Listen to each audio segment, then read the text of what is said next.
Good morning, students. Today we can see the infections during a pregnancy. As it is a big topic, I divided this topic into three parts so we can see the part one.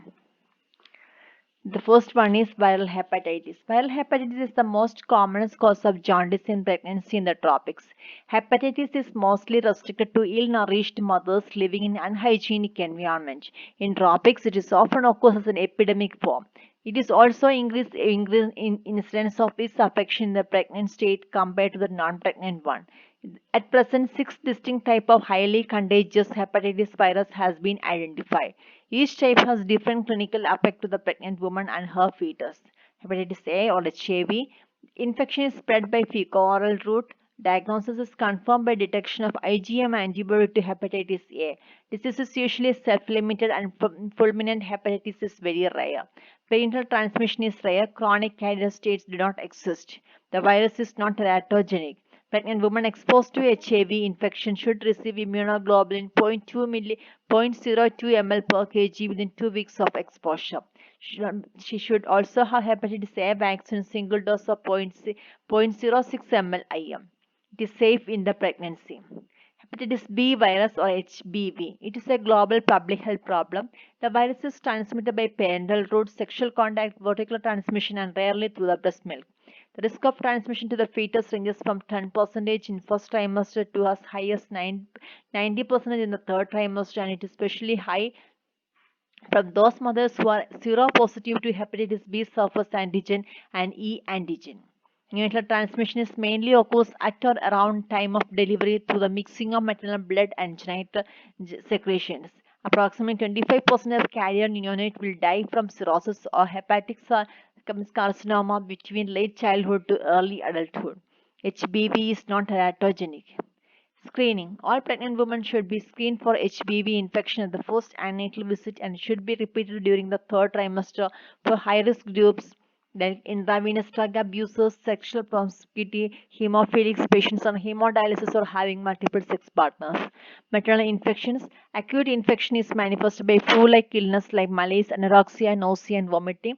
There may be arthralgia and skin rash. In majority, it remains asymptomatic. Jaundice is rare and fever is uncommon. Hepatitis C or HCV. It is recognized as a major cause of non-A and non-B hepatitis.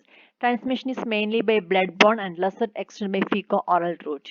It is responsible for chronic active hepatitis and hepatic failure.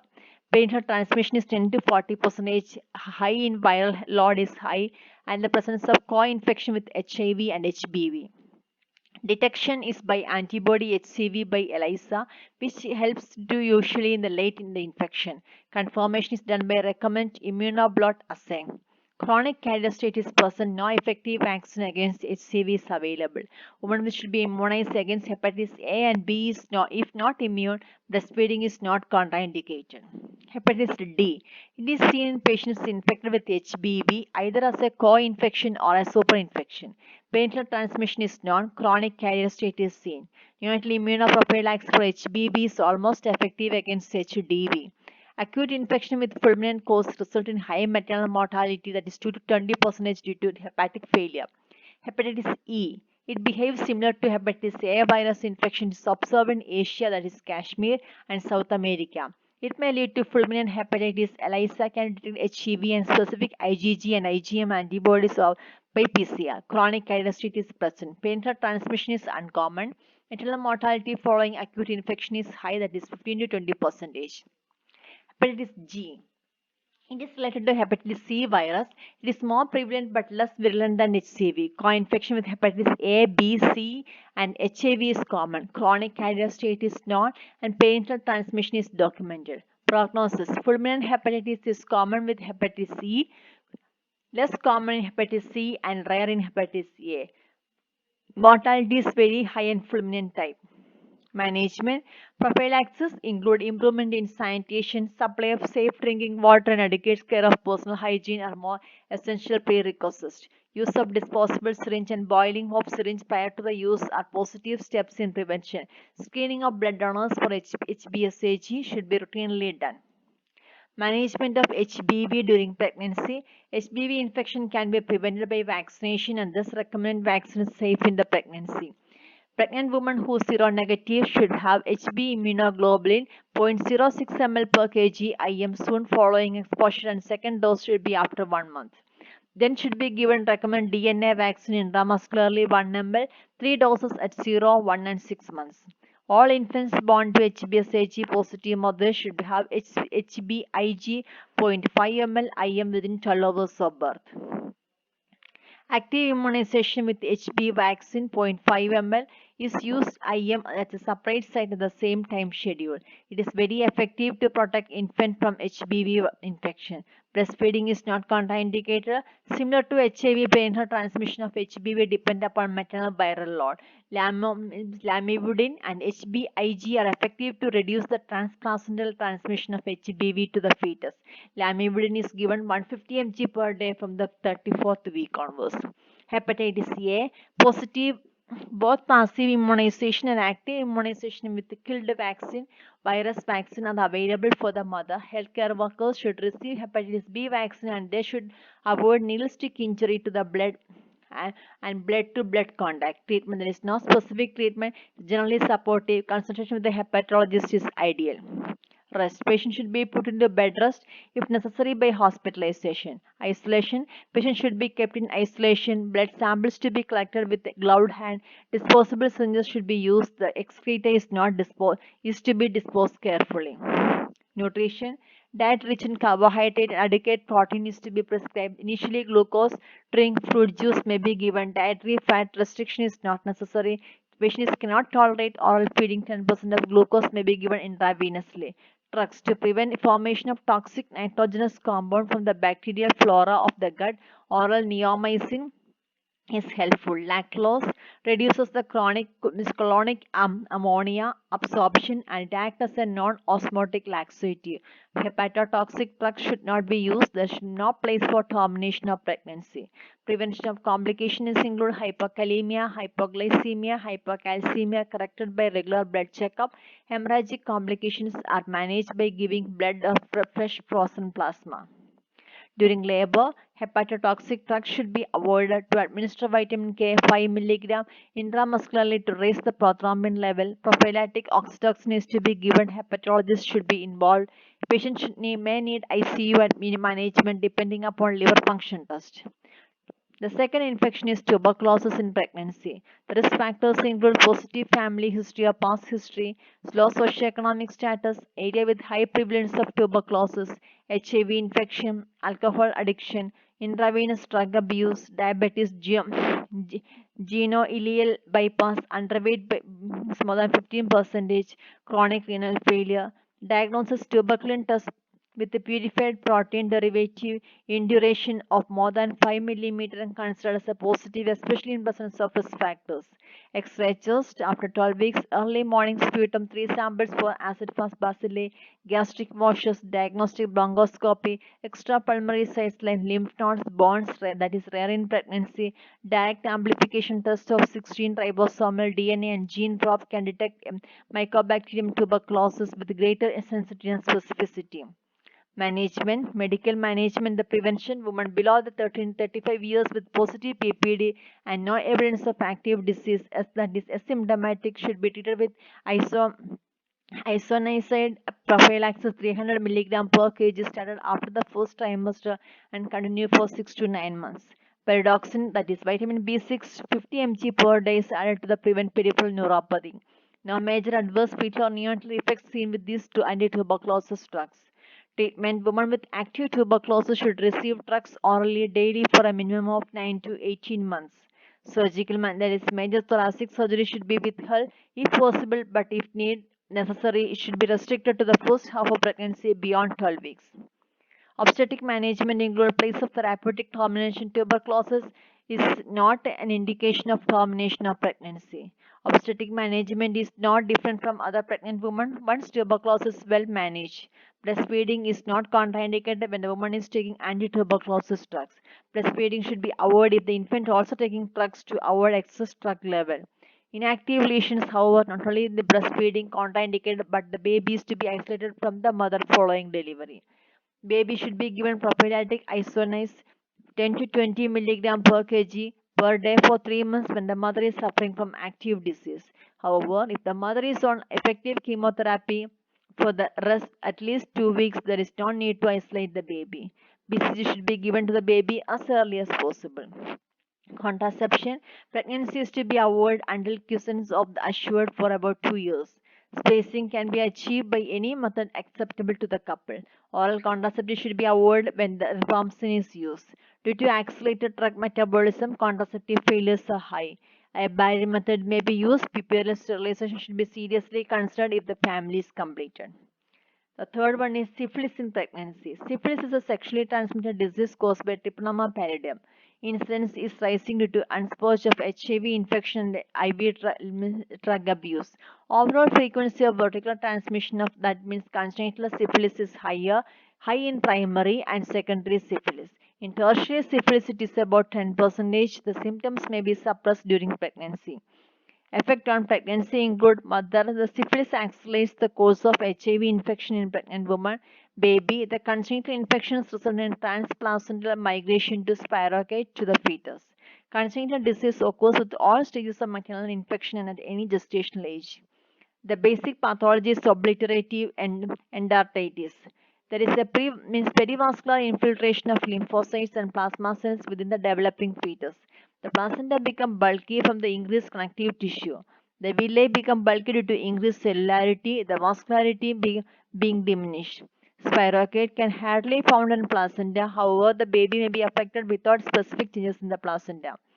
Depending upon the intensity and the time of occurrence of infiltration, the fate of fetus will be as follows. First is abortion, preterm birth, intrauterine deaths leading to either a macerated or fresh stillbirth, non-immune fetal hydrops, ascites hepatomegaly, delivery of highly infected baby with early neonatal death, survival of congenital syphilis. Diagnosis. The obstetric history in multigravida with serial pregnancies, there has been gradually improved obstetric performance. The classic history shows late abortion, macerated stillbirth, fresh stillbirth, congenital syphilitic baby and healthy baby. The clinical findings of various stages of syphilis usually suppressed during pregnancy. Investigation, serological tests, this should be used as a routine. The first antenatal visit, VDRL, that positive within 4 weeks of infection is commonly done. A positive VDRL test has to be confirmed by fluorescent treponema antibody absorption test and Treponema pallidum microagglutination. The test which are specific. Husband blood should also be tested for VDRL. Detection of spirochetes from the cutaneous lesion, if any, is dark field examination.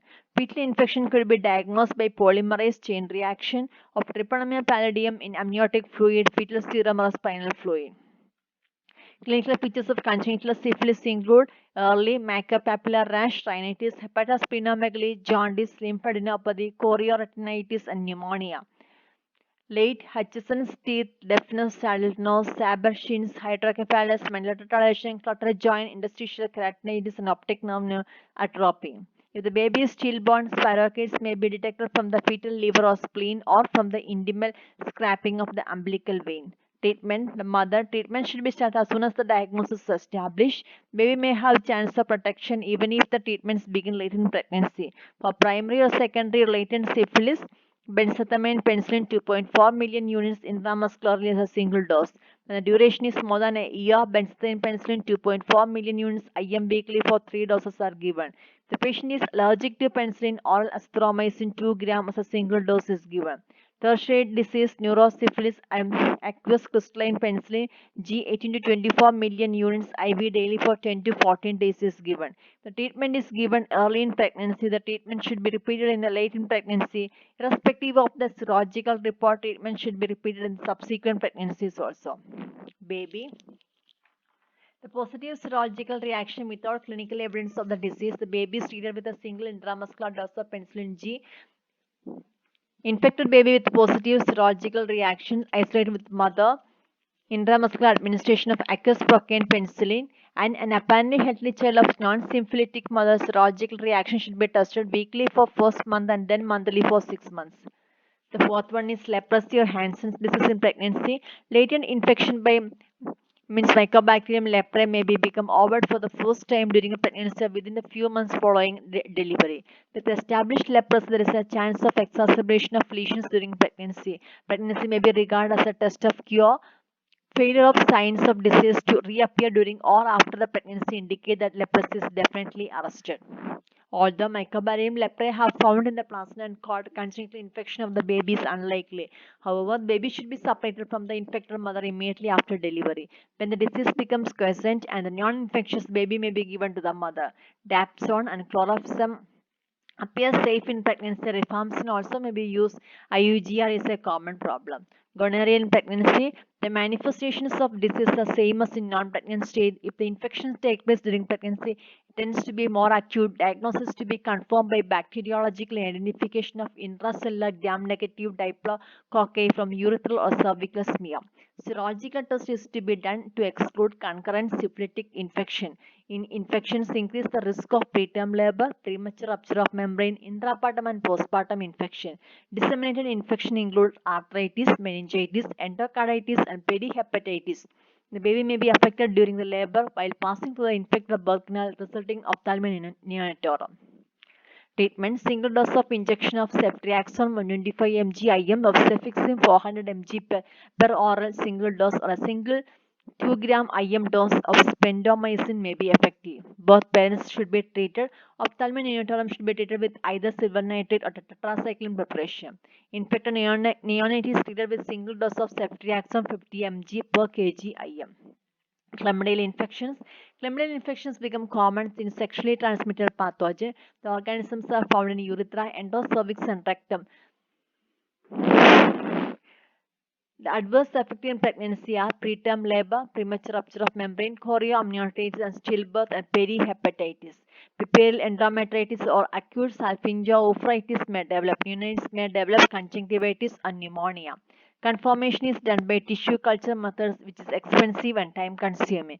Culture materials should be taken from both cervix and urethra. Culture is placed in antigen detection method. Serological detection of the chlamydial antigen by ELISA is done using a kit. DNA amplification by means polymerification is most reliable. Treatment is highly effective with erythromycin in dose of 0.5 gram 4 times a day for 7 to 10 days. Azithromycin 1 gram in a single dose also can be prescribed. Neonatal infection is treated with erythromycin 50 mg per kg per day for 4 times a day for 14 to 21 days. Group B streptococcal infection of GBS. Maternal infection with GBS is the important cause of high parental mortality. Vaginal and anorectal colonization of GBS is main source of infection. Main risk factors are prolonged rupture of membrane, preterm labor, prolonged labor, and low birth weight. Neonatal infections include RDS, pneumonia, jaundice, hypertension, septicemia, and meningitis.